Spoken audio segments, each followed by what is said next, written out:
भगवान श्री कृष्ण मथुरा छोड़कर क्यों गए थे द्वारका, फिर भी कैसे डूब गई उनके द्वारा बसाई नगरी? यह तो आप जानते ही होंगे कि भगवान श्री कृष्ण ने मथुरा से निकलकर द्वारका क्षेत्र में एक नए नगर की स्थापना की थी। लेकिन क्या आप जानते हैं कि आखिर ऐसा क्या हुआ था कि उन्हें अपना जन्म स्थान छोड़कर द्वारका जाना पड़ा? आइए इसके पीछे की पौराणिक कथा के बारे में जानते हैं। हमारे देश में कई सारे प्रसिद्ध मंदिर हैं और करोड़ों लोगों की आस्था इनसे जुड़ी हुई है।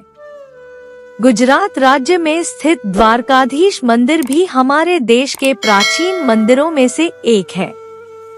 हर साल अलग अलग राज्यों से इस मंदिर के दर्शन करने के लिए आते हैं। द्वारकाधीश मंदिर श्री कृष्ण को समर्पित है और यह मंदिर हजारों साल पुराना है। यह मंदिर अपनी शिल्पकारी के लिए बेहद लोकप्रिय है। ऐसा कहा जाता है कि 5000 साल पहले मथुरा को छोड़ने के बाद भगवान श्री कृष्ण ने द्वारका नगरी को बसाया था और बाद में द्वारका नगरी ही श्री कृष्ण का निवास स्थान हुआ करती थी। भगवान कृष्ण ने इस जगह पर कई साल बिताए थे और साथ ही यहाँ अपना निजी महल भी बनवाया था। लेकिन ऐसा क्या कारण था कि श्री कृष्ण अपनी जन्मस्थली को छोड़कर जाना पड़ा? आइए जानते हैं। कहानी में आगे बढ़ने से पहले कहानी अच्छी लगे तो लाइक करें, अपने दोस्तों के साथ शेयर करें, चैनल पर नए हो तो चैनल को सब्सक्राइब करें और साथ ही बेल आइकन भी प्रेस कर दे ताकि आने वाली वीडियो की नोटिफिकेशन आपको मिल जाए। तो क्यों मथुरा छोड़कर द्वारका चले गए थे श्री कृष्ण? भगवान श्री कृष्ण का बचपन मथुरा शहर में गुजरा था, लेकिन कंस का वध करने के बाद वे मथुरा को छोड़कर द्वारका चले आए और वहीं अपनी नगरी बसाई थी। ऐसा कहा जाता है जब कंस का वध हो गया तब कंस का रिश्तेदार जरासंध था जो कि बहुत शक्तिशाली था। कंस का वध होने के बाद जरासंध ने बदला लेने के लिए कृष्ण के जन्म स्थान मथुरा का पता लगाया और लगातार मथुरा पर आक्रमण करना शुरू कर दिया। श्री कृष्ण ने उसे कृष्ण द्वारा बार बार परास्त किया गया, लेकिन वह आक्रमण करता ही रहा था। ऐसा लगातार 17 बार हुआ और 17 आक्रमणों में जरासंध की हार हुई, लेकिन वह एक पुनः अपना शक्ति संचय कर दोबारा मथुरा पर आक्रमण कर देता था। बार बार आक्रमण होने की वजह से मथुरा के वासियों को नुकसान होने लगा।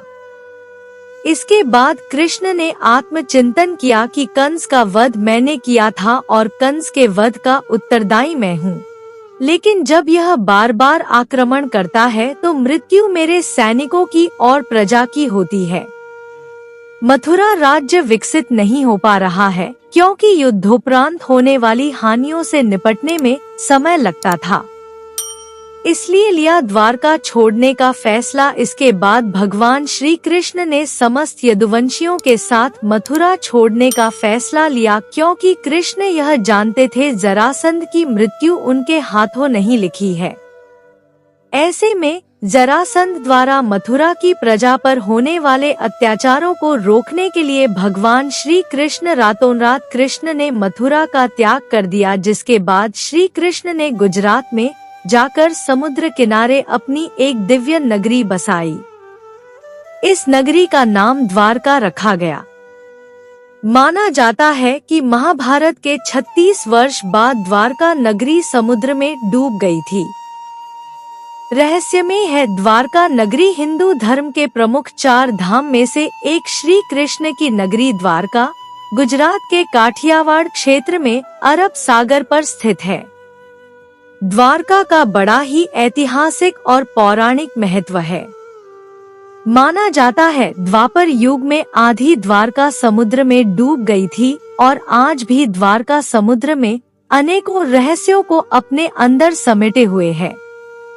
ऐसी पौराणिक कथाएं प्रचलित है कि गांधारी द्वारा श्री कृष्ण की नगरी को दिए गए श्राप और एक ऋषि द्वारा श्री कृष्ण के पुत्र साम को दिए श्राप के कारण द्वारका नगरी पानी में समा गई। आशा करती हूँ यह कहानी आप लोगों को अच्छी लगी होगी। अच्छी लगे तो लाइक करें, अपने दोस्तों के साथ शेयर करें, मेरे चैनल को सब्सक्राइब करें और कमेंट में जय श्री कृष्णा अवश्य लिखें। कहानी सुनने के लिए बहुत बहुत धन्यवाद। मिलती हूँ एक और अच्छी कहानी के साथ।